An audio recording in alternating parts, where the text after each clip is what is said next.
তো চলো আজকে আমি তোমাদেরকে দেখাবো আমার এই ছোট্ট ঘরটা কিভাবে গুছিয়ে রাখি, একটা ছোট্ট মিনি ব্লগে। তো চলো শুরু করা যাক। সবার প্রথমে তো বিছানাটাই আমাকে গুছিয়ে নিতে হবে।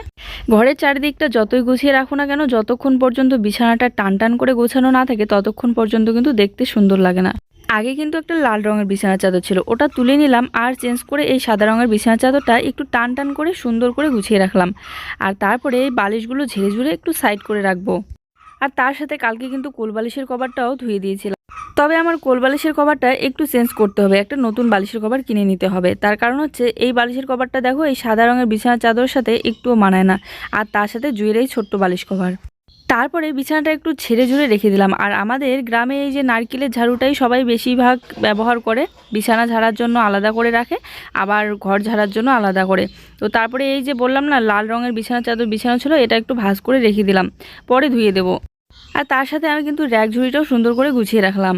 তো ফাইনালি কমপ্লিট আমার বিছানা গুছানো। দেখো কেমন লাগছে, এখন দেখো কত সুন্দর লাগছে। এখন একটু ঘরটা ঝাড়ু দেওয়া বাকি আছে, ঘরটা এখন ঝাড়ু দেবো। চলো